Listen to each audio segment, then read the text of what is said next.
पाहूयात पुढची बातमी। द काश्मीर फाईल्स या सिनेमातून राजकारण तापवल्यानंतर आता विवेक अग्निहोत्री आणि पल्लवी जोशी नवी फाईल उघडतायत।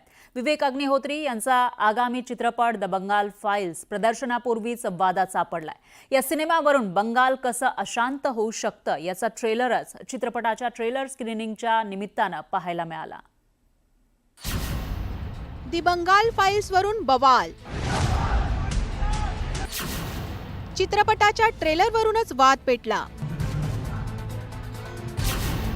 विवेक अग्निहोत्रींचे ममतांवर आरोप। काश्मीर नंतर बंगालचं राजकारण। द बंगाल फाईल्स चित्रपटावरून सुरू झालेला वाद थांबण्याचं नाव घेत नाहीये। शुक्रवारी 16 ऑगस्टला कोलकात्यात चित्रपटाचा ट्रेलर लॉन्च इव्हेंट आयोजित करण्यात आला होता, पण ऐनवेळी तो इव्हेंट रद्द करत द बंगाल फाईल्स चित्रपटाच्या ट्रेलरची स्क्रीनिंग थांबवण्यात आली।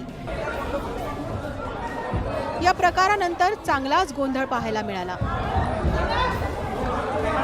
यावेळी चित्रपटाचा दिग्दर्शक अभिनेता विवेक अग्निहोत्री आणि पोलिसांमध्ये बाचाबाचीही झाल्याचं दिसलं। ये पुलिस इसलिए आई है ताकि हम इसको दिखा ना सके। आज बंगाल में पुलिस को यूज किया जा रहा है कुछ लोगों के पॉलिटिकल एम्बिशन को लेके। ये फिल्म डेमोग्राफी चेंज की बात करती है। They don't want to show because state खुद डेमोग्राफी चेंज को एम्पावर करती है। ये टोलाबाजी मेरे साथ नहीं चलेगी। मेरा नाम विवेक रंजन अग्निहोत्री है। मैं हारने वाला हूं। क्या छुपाना चाहता है? I can not be silenced. 16 August हा दिवस पश्चिम बंगालमध्ये डायरेक्ट ॲक्शन डे म्हणून परिचित आहे। त्यामुळे याच दिवशी ट्रेलर लॉन्च करण्याचा प्रयत्न विवेक अग्निहोत्री आणि टीमनं केला। त्यासाठी आधी एका सिनेमा चेन सोबत त्यांनी टायअप केलं, पण नंतर त्या एजन्सीनं अचानक माघार घेतली।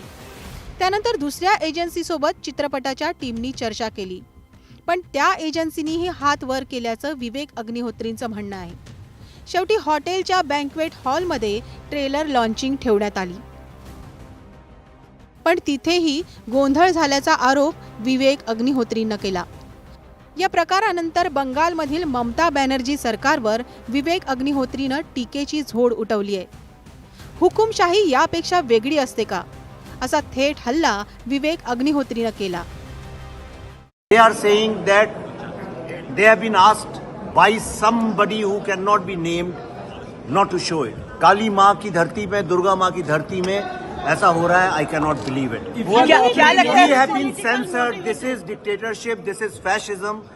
हमारे सारे परमिशंस ITC जैसे होटल में परमिशन लेके पैसे देके we have put it up here आपकी आंखों के सामने। इतना बड़ा आपके चलते हुए ट्रेलर को उनने आके रोकने की कोशिश की है।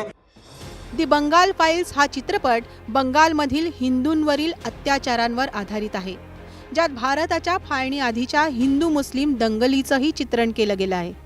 फाळणीवेळी महात्मा गांधी आणि बॅरिस्टर जिनांमधील संवाद ट्रेलरमध्ये दाखवले गेले आहेत। जिनाला बंगालमधील एक भाग हवा होता, ज्याला महात्मा गांधींनी तीव्र विरोध केलेला।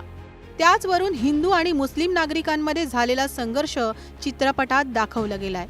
हा चित्रपट येत्या 5 सप्टेंबरला प्रदर्शित होणार आहे।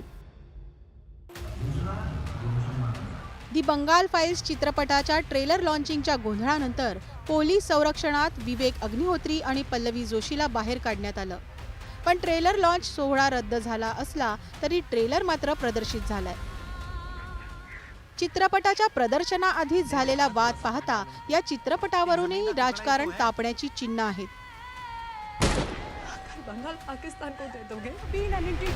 त्यामुळे ज्या प्रकारे द काश्मीर फाईल्स वरून सत्ताधारी आणि विरोधकांमध्ये झुंपली होती, तसंच काहीसं द बंगाल फाईल्स वरूनही होतंय का हे पाहणं महत्त्वाचं ठरणार आहे।